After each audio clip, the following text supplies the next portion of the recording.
Good Good morning. morning. I just remembered to turn everything off there. I've had my phone off almost all weekend because we've had weddings, and you don't want that to go off in the middle of the Oh, yeah, that ceremony. would be embarrassing. Yeah, Let it me was. introduce to you Mr. and Mrs. Oh my God, Julie, it was embarrassing though. I mean, they kind of made it funny, but we did a wedding Friday, Saturday, both at the Bonnie Glen, which was awesome because we could leave our stuff there on Saturday. Hmm. The poor, oh no, it was on Friday. The poor minister, I think she had said the bride's name wrong about 3 times Oh, before the bride kind of corrected her very quietly. oh, wow. Things happen, but you definitely don't want the phone to be ringing No through the kidding. ceremony. So yeah, we had a long weekend, 2 weddings in a row, exhausted, and I know you had a long I weekend had with a Rib long Fest, weekend. I feel as bad as I look this morning. Like my voice is raspy and I have like circles all the way to my but you can't see any of chin. it. You look fine. Well, thank God. Anyways, yeah, it was a very long weekend, but oh my God, what a festival it's been. It was awesome, man. It was so cool to see everybody Mm-hmm. on the grounds, no masks. Everybody was like smiling. You could see the smiles. Yeah. And yeah, it was a record breaking rib fest. It was simply amazing. And so I was on the grounds. I was not supposed initially. I was supposed to have a, remember, I was saying I'm going to have You a were little table in the back. I'm going to do my thing. I'm going to go around and do my the social media media thing. stuff. And that's going to be the end of it. But, yeah, volunteer and me just took over and they needed people. So I jumped in. So I worked the bar on Friday and Saturday, yesterday a little bit too. Well, yeah, But and Saturday would have been super busy with Sass Jordan. yeah, so Friday I was the way the bar worked is you have the front people and then you have the back people who were handing the drinks to the Yeah, front yeah, people. yeah, So Friday I was the back people, so I was just interacting with one person, right? I had yeah, my handler and I was so yeah. I was giving my, but then Saturday they needed people up front. So I got to the front of the line and then I interacted with like a gazillion people. I kind of had to face my fear. Yeah. And You were and saying, you "Oh, you're okay now.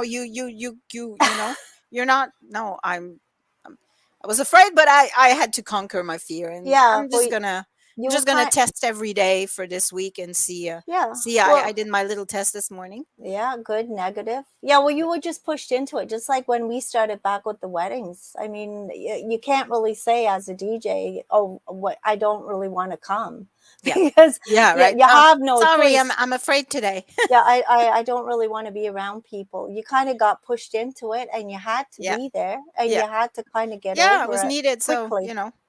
and So it was a great experience. I just realized how much I missed it. Being yeah, there just made me realize, oh gosh, I missed this.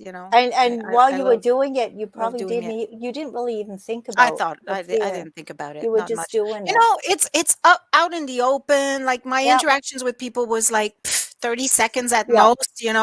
I'm figuring, Unless and at somebody's this point, it's gonna be unavoidable at some point. yeah, You just gotta. But yeah. anyway, it is what it is. It's there. It's not going anywhere. We have to kind of just live with it. So Yeah. now the So one that thank you. I'm scared of though is the monkeypox. That looks super painful. But I Oh don't. yeah. Well, you know what the Yeah, monkeypox looks yeah, like. I know. Yeah, That is more of a fear to me. But yeah. anyway, Anyways, off I want to that take I subject. want to take a second, okay, to thank everybody who came and supported Ribfest, who spent some money there. The money that is, of course, you always have the naysayers like, oh, the money doesn't stay in the city Mm-hmm. and blah blah blah. No, Mm-hmm. actually, it's the biggest fundraiser of the year for the Optimist Club of Cornwall. It amasses tons of money. Everybody that's there, the midway, the vendors, they all pay to be here. That money goes back in our community and it goes to support like the toy drive, Mm-hmm. um, the breakfast with Santa, the Optimist softball league. Like it allows us to do a whole bunch of things for the community. So when you say that money doesn't stay here, some money gets out, but a lot of money gets in. It attracts a lot of people. The hotels are full while Yep. while it's in town. So I want to thank all the volunteers that gave their sweat and blood over the weekend. I want to thank the sponsors, all our wonderful sponsors without whom this would never happen. All the vendors that were there, um, the bands, like, and you name it. I'm sure I'm forgetting people, but I want to thank everybody who participated in any way, shape, or form. The guy at the Midway, Jordy, you're awesome. Yeah. Anyways, But I mean, like even all those people, they're eating in Cornwall. They're eating at the yeah, restaurants. because Plus all they the don't want ribs anymore. Like, yeah, because they definitely don't want to eat they're ribs, so they're traveling with gonna the go. ribbers. Like they're Yeah, sick and tired of ribs. They're gonna go to yeah, McDonald's, or they're gonna go to yeah, our local Cornwall pizza. I've heard time and exactly. again that they can't wait to come to pizza to Cornwall to pizza. I can't even talk today. They can't wait to come to Cornwall so they can Get go pizza. in and have their Cornwall pizza, because Yeah, they have it only once a year. So yeah, yeah. it's a fun event. It's an awesome weekend, and thank you everybody who supported it. And sadly, I couldn't make it because we were out of No, town you for never 2 days. can, and it's sad because the Seeker is It's always a big hard. sponsor, and we're never I know. represented on the grounds, other than just a sign or two. But anyways, we're here today not to talk about Ribfest, but to talk about The housing situation in Cornwall, like the homeless situation, not the housing, but the homelessness in Cornwall, which is, I mean, it's got really bad during COVID. yeah. So, I mean, it's always been there, but I think now we're noticing it more. Hmm. So we're going to be talking about that. Oh, Cornwall Seeker, good Good morning. morning. So we're going to be talking about that with Stephen and Ivan this morning and Yes. discussing, the situation and what can be done or what we can do to help alleviate it. Good Yeah. morning, guys. Good morning. Morning. How are you today? Good. Good. Excellent. Thank you. I hear Ivan had a party, but it was not a rib party. Did you have ribs at your party? No, but we did have ribs at the Rib Fest a couple nights prior to that. But yeah, Okay. I had a surprise party, and my birthday is in October, but we celebrated it in Oh, July. So that'll fool a guy every time. Yeah, it was a good time. yeah, that's a But, good way to do a surprise party. I'm sure that's a big for sure. surprise. But I love the backstory of it, where you've been cleaning around the house for the last 2 weeks and organizing and trimming and not knowing that it was for your own Yeah, I party. was That's the contributing. best part. I was prepping for my own party, which yeah, that's I that's know. a good one. And Caitlin was baking like batches of cookies and all that. I never like, wow, why do we need 50 cookies? and and yeah, lots of the food and stuff was hidden under beds and all that. I never. Anyways, Well, But she's a good planner. she is, but you know what? There is a saying that your house is the cleanest when you know company's coming over. that's That's when right. your house Well, that gets was the it. That cleanest. morning, I whippersnip. We were having two people over. I whippersnip and blew, with the blower, get rid of all the debris, and yeah, the yard was looking nice for two people, and I came home and there was 40 plus, so it was quite the surprise. But That's I'd why like to my get on the subject of homelessness. I don't know if people are aware how rampant it is, and with the price of rent going up and all that, a lot of people are living on a song and a prayer right now, trying to get through this. Um, so I don't know where to start. I don't know. Like Steve and I looked back into this a while back on the cost of bringing up a place. We had met with the mayor at the time and all this, and it's millions of dollars. And we did have something coming up, which you know, it's political. So Steve and I are going to be careful this morning about who we name and what we name. But we had a beautiful establishment, seemed ready to go, was well organized with alarms and new equipment and new beds and new lockers. And each room had a microwave and a fridge, all new clothes. And like I said, we have to be careful what we talk about, but somehow the doors never got open, and it's a sad state of affairs. In that the was a shelter, meantime, Ivan. yeah. Okay. It was Yeah, just that's something that was available in town that never got the go ahead. So And let me backtrack just a little bit. I just want to know, don't get me in trouble. is there a shelter in town? No, We don't have anything, right? there's a Not, shelter for abused women.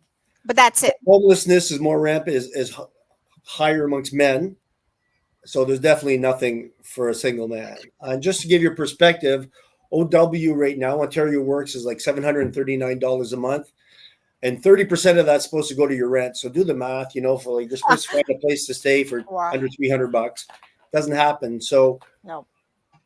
Steve and I are aware of one person whose rent is $725 and he gets $739 from OW. So you know what I mean? It's the dream, the impossible dream. Yeah. ODSP, pays about $1,100 or whatever, depending what you did. I've met people who I helped sign up for housing. They have to show them all their documents. That I helped them fill out the paper, so I'm aware of it.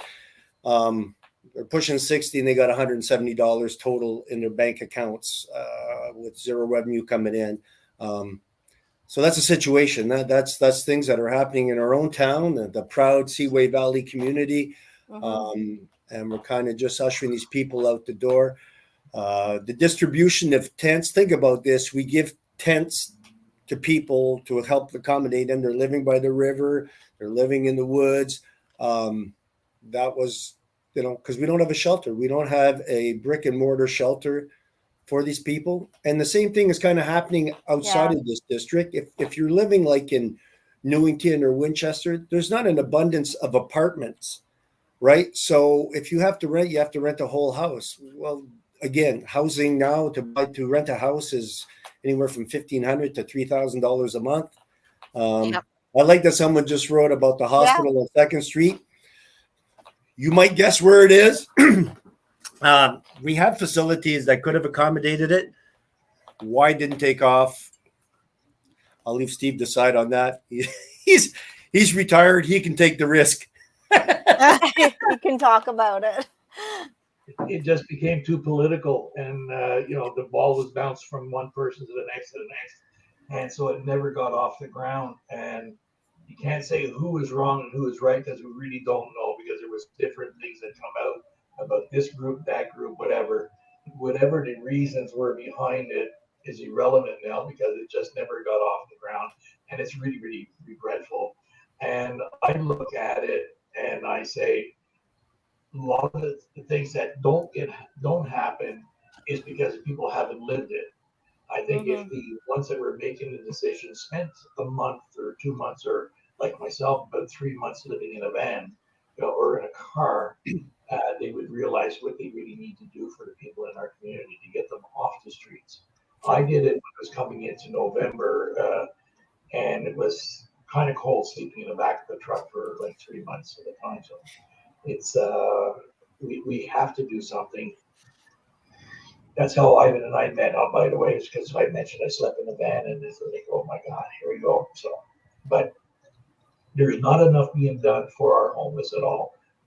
And I know there's food places that they can go and eat, but still, it's nice to be able to have a roof over your head, or even a place that they could drop in and get washed and cleaned up. Because these people, okay, they look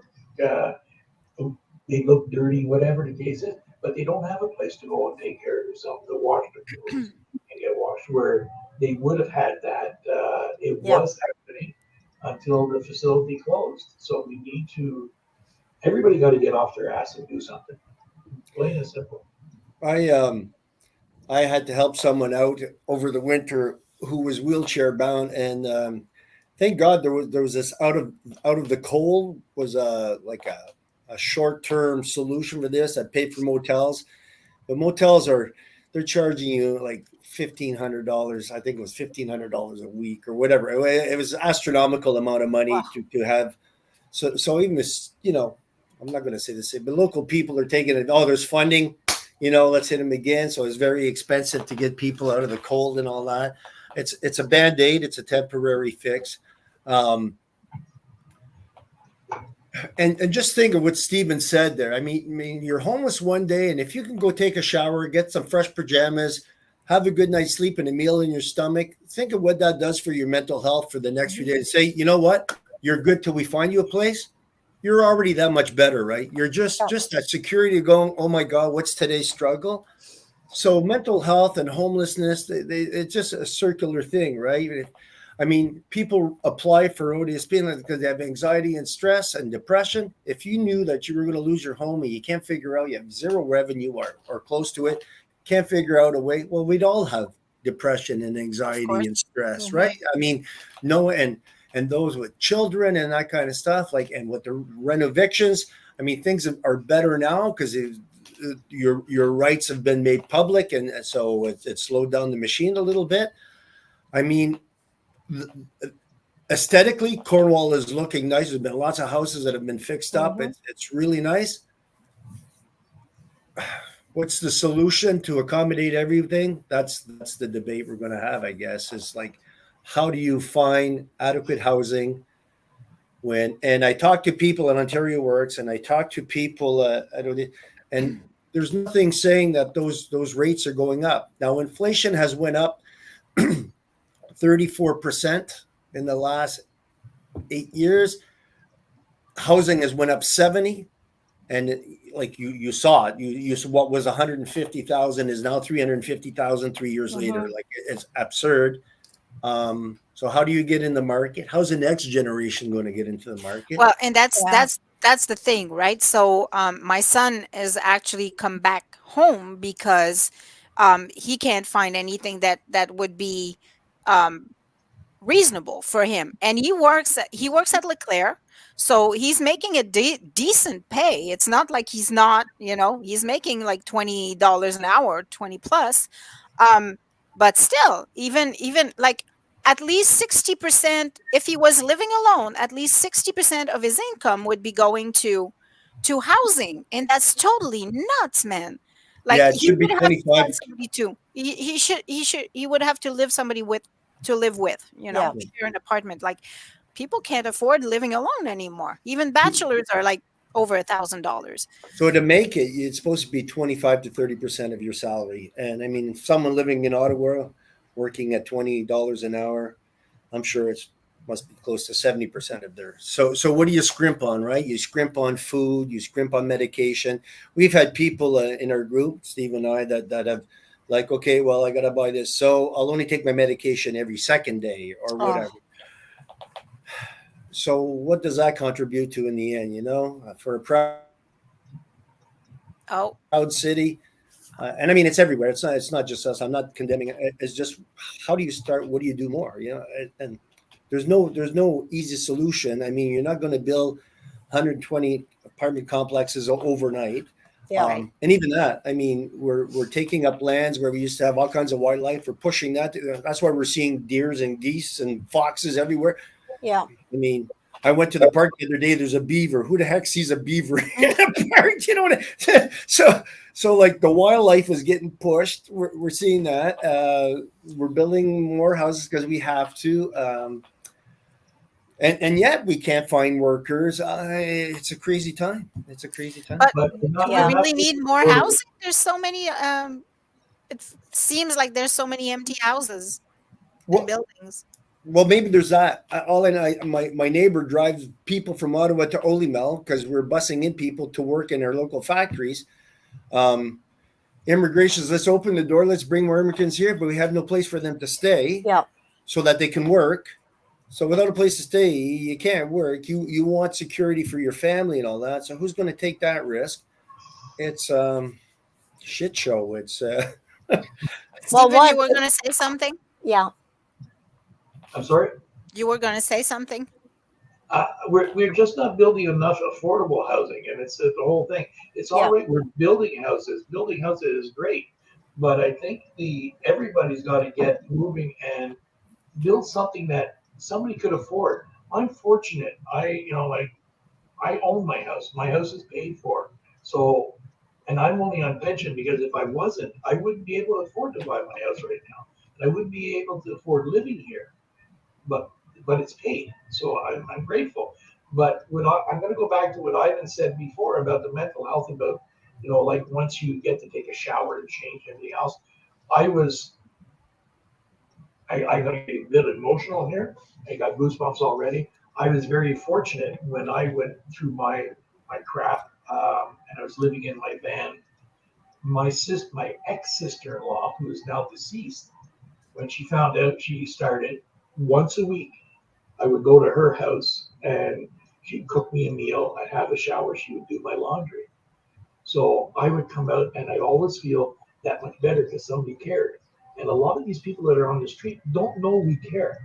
Mm-hmm. And a lot of people, when you see a homeless person walking, and I've seen it with my own eyes, where the people will actually change sides of the street or turn their head away. Like, these people are human. Yeah. I've done that, and it's like, look at us. We do exist. We can't turn a blind eye to it. And you got to remember, these are somebody's kids, somebody's father, somebody's brother or sister. They belong, and we're just not. I don't feel we're doing enough. And if you feel it in your heart, you're walking down the street and you got an extra buck in your pocket, buy a McDonald's burger and give it to one of them, and you're going to see you'll feel better, but you're going to make them feel like they belong.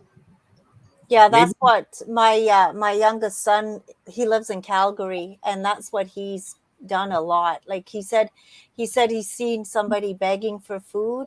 Like he won't give money, go buy them some food or take them in the store and buy something for them. And he says just the smile on their face. He says it can be just a little bit of stuff that he buys, but it's just that gratitude that somebody cares. Well, even like we're not homeless, all four of us here. But if you're sitting in your office or you're sitting out on a park bench or something like that, and somebody walks along and hands you a bottle of water, Mm. or gives you a little something, say here, and it just keeps on going, how are you going to feel? You're going to feel uplifted that somebody Yeah. actually took the consideration. So these people are living in tents, or some of them are in tents, some are under tarps, for God's sakes, and they're carrying everything they own on their backs. And they're human. Let's give them some consideration. Let's give them some love, is what they need. And you know what? The other thing is they weren't always like that. They had everything, and just because life happens, this is how they When ended shit up. hits the fan, it really gets you in the eyes. And like I was a millionaire. I signed over when I filed bankruptcy. I signed over $1.4 million of assets, and I went from having 4 homes to living in a car. So it's like, and that it wasn't overnight, but it was pretty close to it. Like within a matter of, I'm going to say 6 months, from high on a pedestal to.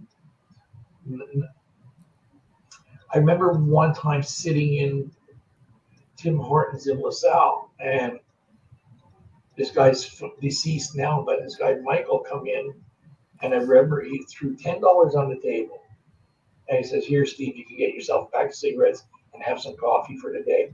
And that's all I had that whole day. And it's like, and like I say, I'm fortunate. I'm fortunate somebody helped me, and she's still here with me. So, but not everybody's that fortunate. On that, can I make a point on what you said, Steve, about that $10? So I'm a community worker, and we hear time after time about sustainability and all that. And I often quote the book "Men's Search for Meaning" by Viktor Frankl, and that was about life in Auschwitz. And sustainability or not, we have. I'm going to plug a few places. There's Agape and there's Center 105 that will give you breakfast and give you lunch. But that extra $10, that one-time thing, sometimes gives you a little bit of hope in humanity. It'll keep you going, because who knows what you're thinking that day when you've lost everything. As the song goes, freedom just another word for nothing left to lose. And when you have nothing less to lose, your mom I will bring you to crazy places. I want to make a few points to what Stephen said. So one important thing is that you're saying that one day a week that you would go and you would have that meal and that shower. I mean, that probably meant everything to you at that point because it kept you going. You looked forward to that day when you would have that meal and that shower. Like you're saying, Ivan, if you have nothing left to lose, then, do we know the statistics between homelessness and suicide, for example? Do you have anything for us on that? Don't have stats on it, but I know that men suicide, regardless, no matter which way we look at it, men are 4-1 to women either way. So, Wow. and we So, don't. Sorry. I just want to support what you're saying, Stephen. So men over 50 who've lost their jobs, who didn't have like careers or professions, are less likely to get another job. It's the highest time for divorce as well. And if you know about men, men's pride is their work. What do Yes. you do? They name their work. They don't say I'm a skier. They say you know what I mean? Yeah. So you take away integrity, you take away money, you take away status, you take away family, the correlation is quite high. So that's why we see a higher incidence of suicide in that group of men that are over 50. Because if you were a construction worker and you lost your job and now you reapply and your body's done from Mhm. because it's taking its toll on you doing road construction, all that, you have a limp and all that. He's going to be the next one at ODSP. Don't give him a job. I mean, it's different than if you're a psychiatrist and you can work to be like 75 if you can handle the stress. But I mean, work, no matter what you do, it's something, it takes away your soul, your mind, your body. It works at something. You know what I mean? So yeah, there would be a higher correlation because of that incident. And I know it's archaic, but back in the day, it was, man was the provider. It's not the same Yeah. thing now. But for some men, you take that away, and the hope of ever getting something again, you can imagine where that brings you in your mind. You know what I mean? So You're saying it's not like that still, but I mean, if you look at the generation that are about 50 or a little over 50, we still have that mentality. I think Yeah. that the man is the provider. uh, It's still getting. Yeah, I can see how it would affect somebody. so yeah, statistically, that's where it is. Homelessness. I mean, this might not be an accurate statistic, but back in the day, 80% of the homeless were men. And if you, it's I guess it's getting worse for both genders now, according to what it was. Because initially you'd see the lineup at Agape for lunch, and the ratio was pretty evident. But I'm told now there's more women, there's more families, there's more. I mean, they've doubled up on, if not tripled up on how much they have to distribute per day. Yeah. They're Yeah, really we organized. Like we get the stats from the Agape. Like we publish all the stats every month. So yeah, they're just going up and up and It up. doesn't we it see doesn't it show very backwards, well. Julia, so it doesn't help. It's like a mirror. Oh, Yeah, it's backwards. It's well, for backwards. example, it says for the month of May, the takeout lunches were 2,393, food hampers 1,093, new referrals was 50 individuals, and individuals served was 1,793, and of that was 445 children. There you go. So Yeah. things are changing. And that's the saddest part. It's like whole families moving out. Yeah. Well, So I know one family in particular that they don't make it month to month, and so they that come to the end of the month, it's a struggle. And I was brought up on what they call it at the time, they called it welfare, and I know even back then, and things just shows how things have not changed because they stay the same. Is my mother was on welfare back in the 50s and barely made it, or most of the times didn't make it till the end of the month. And you got the same thing today because everything is completely crazy. The rents, and so you got people that are with their families that are going to be homeless soon because the rents just keep going up, and it's the rate that we're going at right now is not sustainable for anybody. And I'm looking at different families that I know of, and I'm worried about them because they one rung on the ladder breaks and they're on the street. Yeah. So I'd like to talk about that Steve, the different levels of homelessness. So there are people who are living in the streets. There are people who are couch surfing, with their nieces, their uncles, or whatever. They're doing that, doing little jobs on the. There are people who are 1 month away from that's it. That's all we have in the bank, and we're going to be evicted soon. There are people who camp all summer, hoping to get housing come fall, and then they do it all over again. They try to find cheaper ways of doing things and just to survive. I saw something, a documentary a while back, and it's for those who are aware of the movie The Grapes of Wrath, John Steinbeck, migrant workers in the 30s. Well, there's a new twist on that. There are people in the States that live out of their vans and their campers, and that's where they go from migrant camp to migrant camp to migrant camp. I stopped in Hawkesbury, Caitlin and I, and we picked 2 baskets of berries, and I don't see how people can do that all day long, every day. It is toil, it is work. You're bent over, you're in the sun, it's hot, it's right. So, there are people there that I saw in that interview, like they're in their 60s or 70s, and they're working at big warehouses, or they're picking tobacco, or they're picking crops or sugarcane, whatever it may be, and living out of their vans. And some of them do well because they have like a podcast that sells, but lots of them don't do so well. It's like making the NHL. Many try out, few make it, So the times they are changing. I think it's evident for everyone. We were talking earlier about, a meal at a restaurant that was $12 is now $19. So there's more tax on that. There's more tip on that. So an outing is a lot more expensive. I just want to recall something. Like, my father had a friend who owned a hardware store, and his employee was able to buy a house and raise kids, as a single. Or you don't see that anymore. No. If you work at a hardware store and you're the sole owner, I don't know where you build up enough equity to buy a $400,000 home now, and put kids through university. It's not to mention they won't lend you because you're not making you go above the 25% threshold. Exactly. If you get a mortgage at $400,000, I wouldn't be able to get a mortgage at that rate. So it's a tough goal. Where do we find Sorry, Mai-Liis, what was scaring me was when all these renovations were coming up, especially like Cumberland Gardens, and they're putting out 100 people out from their homes to renovate, and I think it's all on hold right now. You were saying, Ivan? I think that's kind of on stall, but if that was going through, where are these people going to go? Didn't they do a regulation now about renovation? Yeah. So the legal clinic stepped in and let people know their rights and all that. Yeah. So you can refuse to leave. They can do the renovations around you and all this kind of stuff, is what I understood. Don't quote me. And that your rent should not go up. Those who signed that they were willing to leave and they got a cash deal, well, business is business. And there's no law against renovating and making more money. And that's the thing. So the argument is,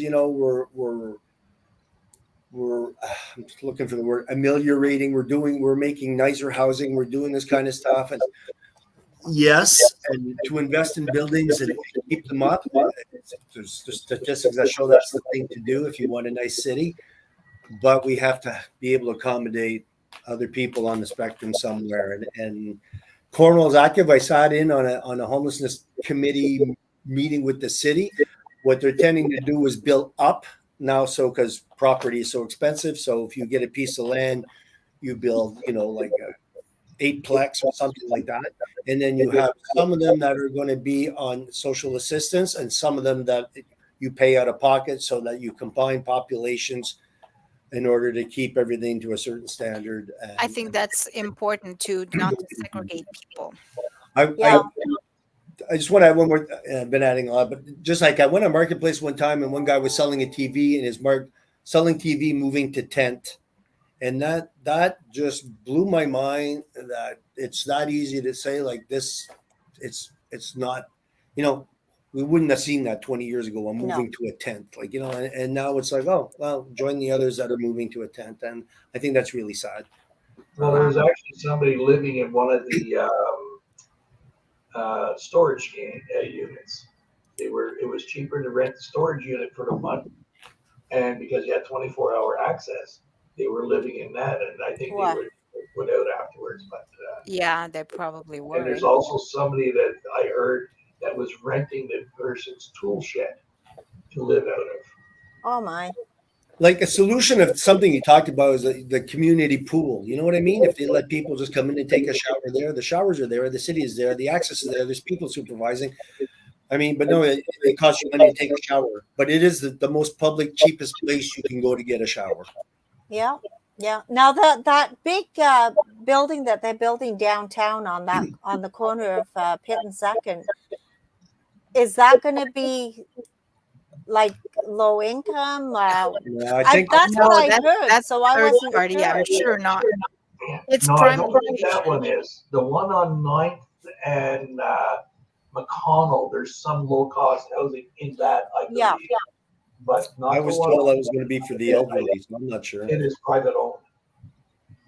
Yeah, that's That's the thing. another thing, right? So the baby boomers population is on the rise. So the needs for adequate housing for seniors who are on a fixed income is Yeah. on the rise. It's a perfect storm. It's wow.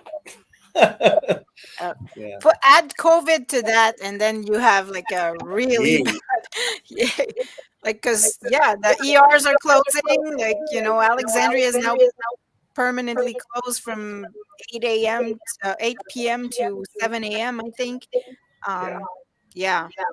Anyway, so solutions, guys. What can we do? Well, we have to accept it's going to take time, and it's too bad that the place that was in place that I Yeah. can't name. Is there that any way to revive that? No, they held on a year, spent tons of money, and I don't know. I don't want to say anymore, but it's sad, and it's funny that we were kind of oppressed to not be able to say why the hell not. Nobody knows. We ended up at being at meetings, and it's like hush hush. Don't. Oh, we can't discuss it anymore, and I don't know why. But Steve and I took a tour. You come out of a shower, you went and picked in fresh clothes, fresh socks, fresh underwear. It was set up. There was alarms on every door, so no drugs could come in. There was Wow. it all new, foolproof, like mattresses that didn't absorb. Like it was wow. It was So a it's all great. there, ready to go. You're saying? That's what we're saying. it was all And it there. stood dormant, and with a big fine if they were to leave someone in, a big Jesus. fine. That's where I don't want to get in trouble, man. That's where it really irks us that if they were to let someone sleep overnight, they were allowed to leave someone in to shower and give them a care package to go out, but don't dare have anybody in permanent. Wow. Yeah. Are they still allowed to have anybody go in and shower? They're gone. They closed door. They got discouraged. Oh my. They had staff on standby forever. Like you're hired. We're going to open the door next week. Next week became next month. Became, The last I heard, they were looking for a place of their own to buy and work on their own. That's the last I heard, but I don't know if that was just a rumor or not, because they, like I said, they were so discouraged where they were. And like you say, we don't know who put the blocks to it, but somebody did, and it just didn't happen. But one thing I'd like to give is a shout out to the Akwesasne people, because they were at one point for our homeless going around. I think they still do it once or twice a week, delivering sandwiches and drinks to the homeless downtown. They know where they are, and they were going out and delivering to them. And I think a lot of we might be getting a lot of people at the agape centers and stuff like that, but there's a lot that, and I'm going to say it's pride that keeps them away. Yeah. And pride is is a killer for a lot of people, because they just.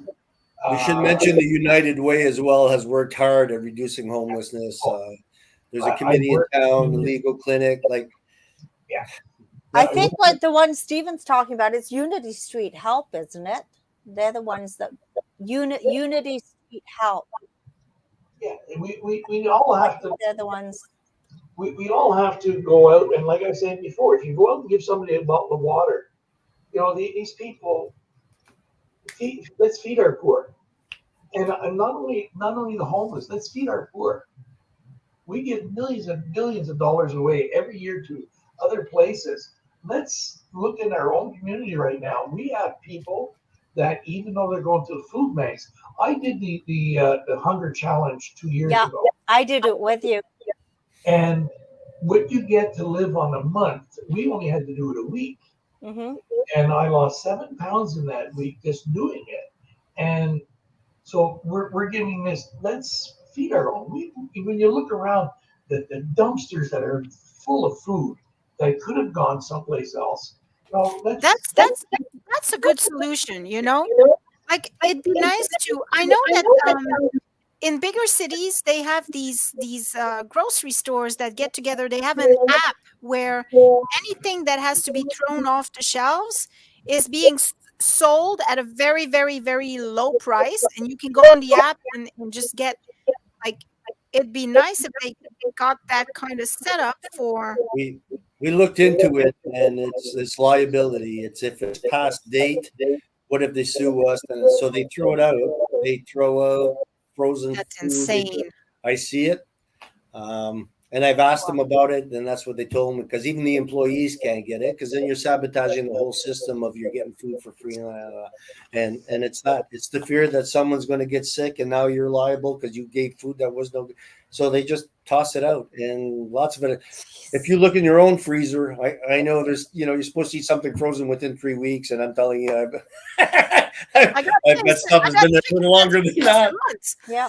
And the stores are very, very strict on it. I used to deliver for a refrigerated trucking company, and I won't mention the name of the store, but I went in, and the person that used to receive on the dock was gone. So I asked where she had gone, and she was fired because they had thrown a bunch of stuff out, and there was chocolate bars that were not, they weren't bad, but they were past date. They were thrown in the garbage. She went and took one before it went in, and she got fired because that Oh. was past date. You're not allowed to touch it. It's their property, and so out the door, and they walked her right out right away. You're not allowed to touch the stuff once they throw it in the garbage.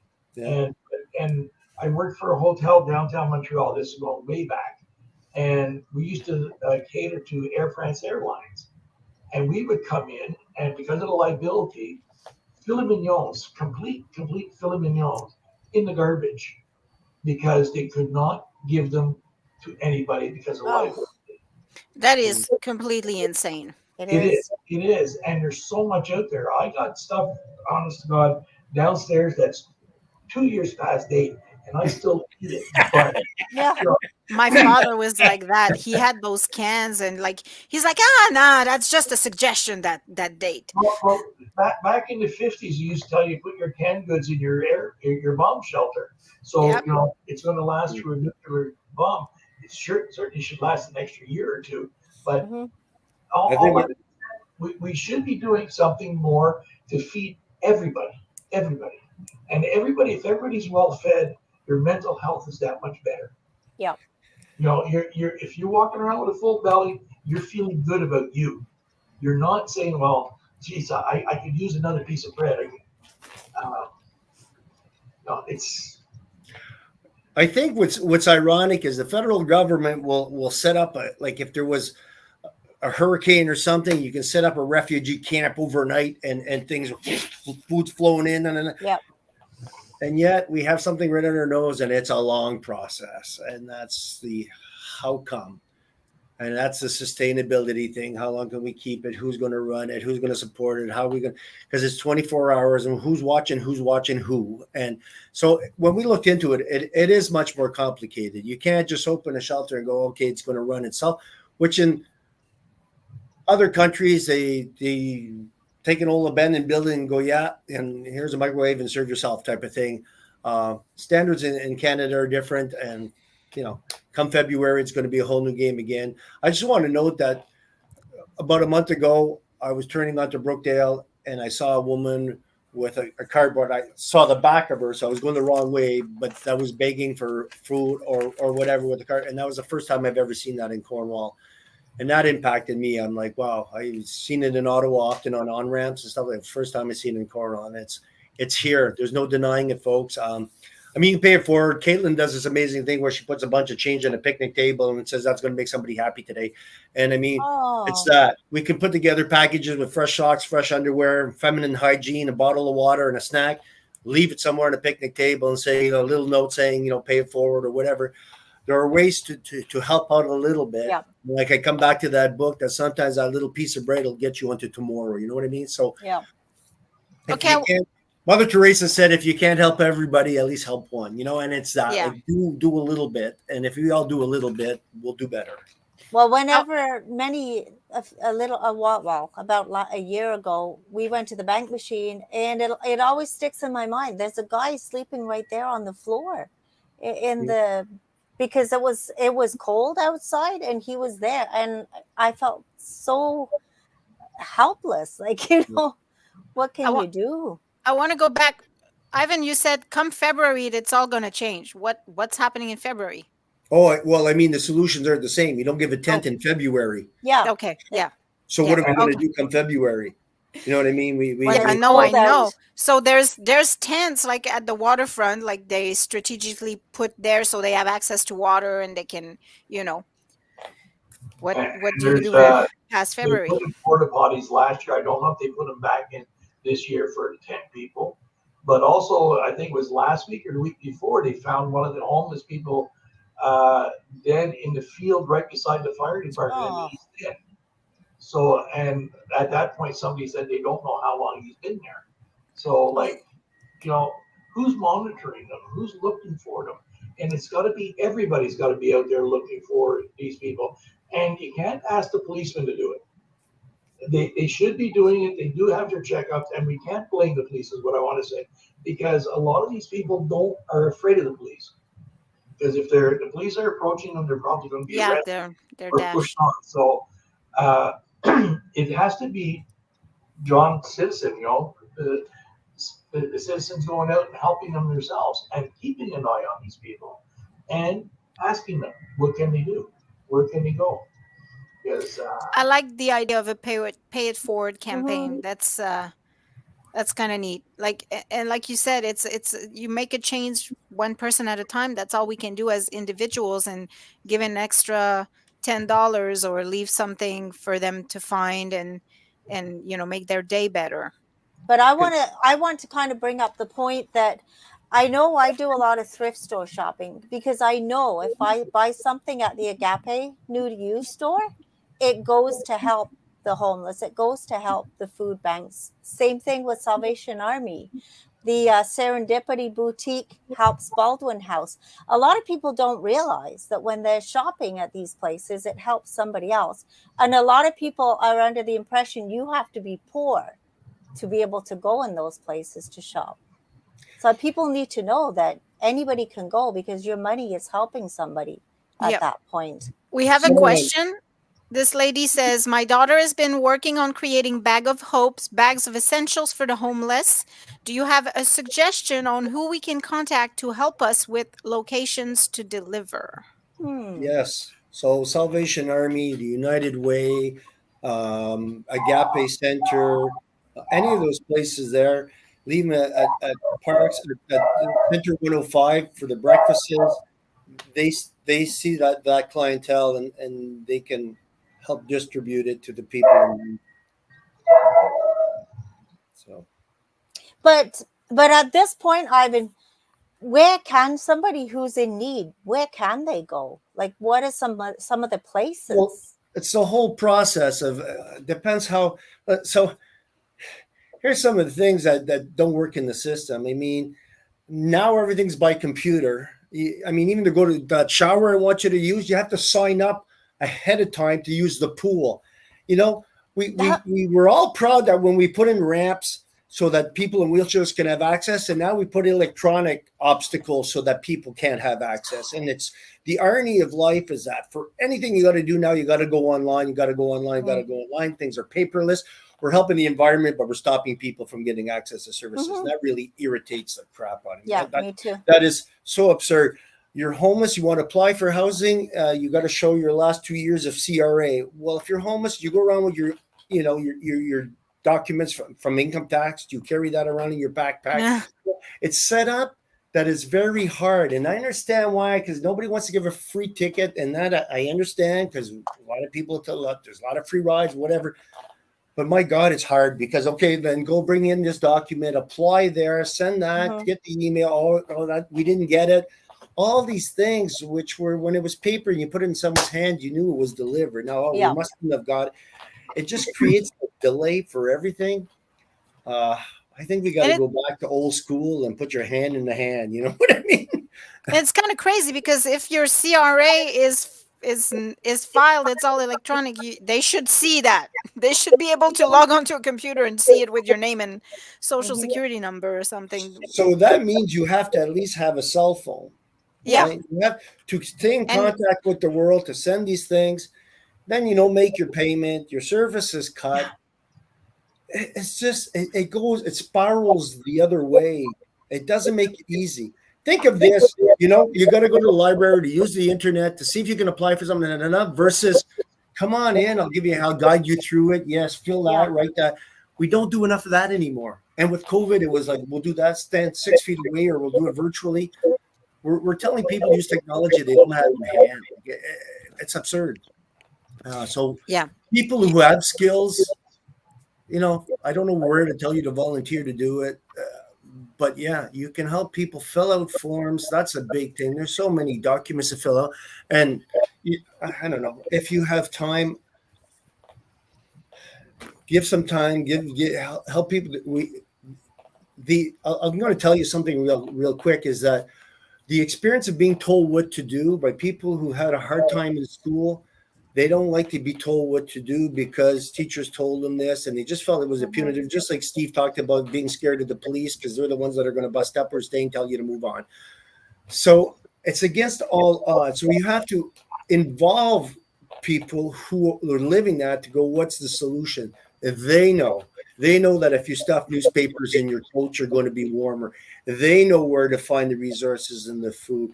They know how to hustle and get a little bit more out of it. So, but they're not a municipal council, are they? Like, you know what I mean? So it's getting the lived in experience to express this is how we should do it. And we don't do that enough. And I don't know how you would start doing it. It would have to be, that people to get the word out, and that there's going to be this big meeting, and that they're going to be fed that day, and they're going to be respected, and their advice is going to be taken and considered. Not, we'll put that on the back burner. Yeah, good question. Yes, we'll retain that. For none of that. Do it for real. And it's expensive and it's hard to do for real.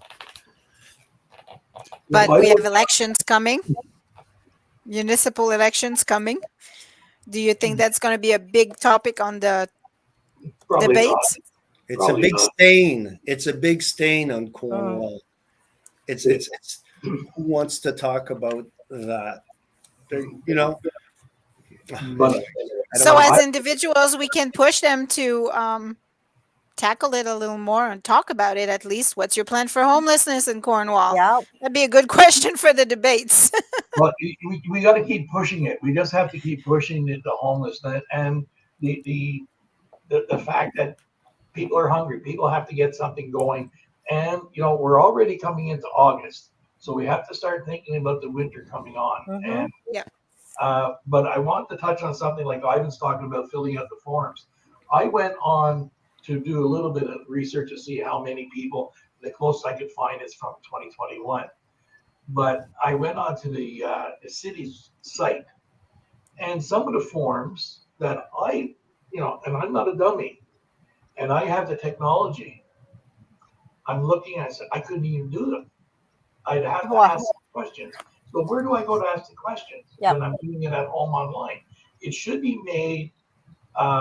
They have all these books like Windows for Dummies and everything else. I'm not saying people are dummies, but dumb it down that everybody could fill it out, not just the people with the big technology in it. And like Ivan said, have a place or something that if I need help with it, I could walk in and say, I need somebody to help me fill out these forms. Yeah. I And think the literacy, what's it called? Literacy council. Tri-literacy council. They could help out. They have courses and they give you access. So people, if you're listening today, like start with that. Reach out through there, get the assistance you need. we have to put wheels under the cart and just keep going with it, and just keep going faster and faster and faster, and getting to these people. And somebody that's been homeless, I never want to be back there again. I don't mind sleeping out in my van every now and then because it's a camper, but I don't want to be doing it, ever again because I have to. I do it now because I want to, not because I have to. I'd like to add too that, think of this, like when in a prison to punish you, they put you in isolation. If you're homeless, probably you don't have family and you're living alone in the woods by yourself. Think again of what that does to your mental health. You're isolated, you're alone, and you have no hope, not a whole lot of hope. When I was living in my van, I was in a locked yard in LaSalle, Quebec. Like I used to go in because I had a key for the yard, and I go in, park my car, my van, and I locked myself in. And yet, every time something creaked outside, I was wondering if somebody's coming to rob me, somebody's coming to beat the crap out of me, or whatever. Wow. You're alone. You're in a dark spot, and so I could just kind of imagine what a lot of these people, and I'm going to say more the women than the guys, because women are more vulnerable. Mm-hmm. And so like these people living in a tent, and you become quite tough, you become quite self-sufficient, but at the same time you're living alone in a tent someplace. Wait a minute, somebody has to watch them, and somebody has to get them off the street.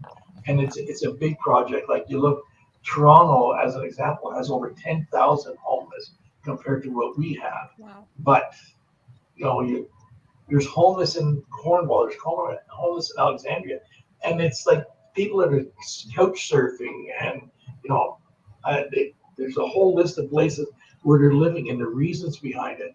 There's a multitude of reasons, but it doesn't matter what the reason is. Let's help them get off the street. Now I heard though, are there some buildings in Cornwall where these people can go and get a room? Like I don't know, there's no shelter, right? There's buildings where you can rent like a room for a week or something, and welfare takes the money and helps you. Cornwall Housing has emergency money, and I think it's 3 to 5 days in a hotel till they help you get established. Okay. But again, there's all that paper. There's all there's a whole process, and there has to be a process. I mean, it just can't be here you go. I mean, so there has to be a process.